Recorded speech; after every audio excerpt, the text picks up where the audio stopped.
वडोदरा शहर की राजनीति से जुड़ी हुई एक बड़ी खबर सामने आई है। मांजलपुर विधानसभा की सीट पर जो उपचुनाव आयोजित होने वाले हैं उसे लेकर भारतीय जनता पार्टी की ओर से आखिरकार अपने उम्मीदवार के नाम की आधिकारिक घोषणा कर दी गई है और भारतीय जनता पार्टी ने इस सीट पर सतीश गोविंद भाई पटेल के नाम की घोषणा कर उन पर भरोसा जताया है। वडोदरा की मांजलपुर विधानसभा सीट भारतीय जनता पार्टी के वरिष्ठ विधायक, पूर्व मंत्री और शहर के कदावर नेता योगेश भाई पटेल के निधन के बाद खाली हुई है।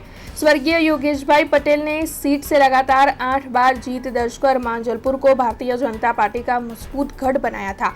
उनके निधन के बाद खाली हुई इस राजनीतिक विरासत को आगे बढ़ाने के लिए अब चुनाव आयोग ने उपचुनाव की घोषणा कर दी है। तब इसी क्रम में भारतीय जनता पार्टी ने अपने आधिकारिक उम्मीदवार के रूप में वरिष्ठ राजनीतिक नेता और सहकारी क्षेत्र के जाने माने चेहरे सतीश गोविंद भाई पटेल के नाम की घोषणा की है। भारतीय जनता पार्टी ने मांजलपुर जैसी महत्वपूर्ण सीट पर सतीश पटेल पर भरोसा जताते हुए उन्हें चुनावी मैदान में उतारा है। तब वडोदरा शहर भाजपा अध्यक्ष डॉक्टर जयप्रकाश सोनी समेत के अग्रणियों की ओर से उन्हें फूलों का हार पहनाकर इसके लिए शुभकामनाएं दी गई।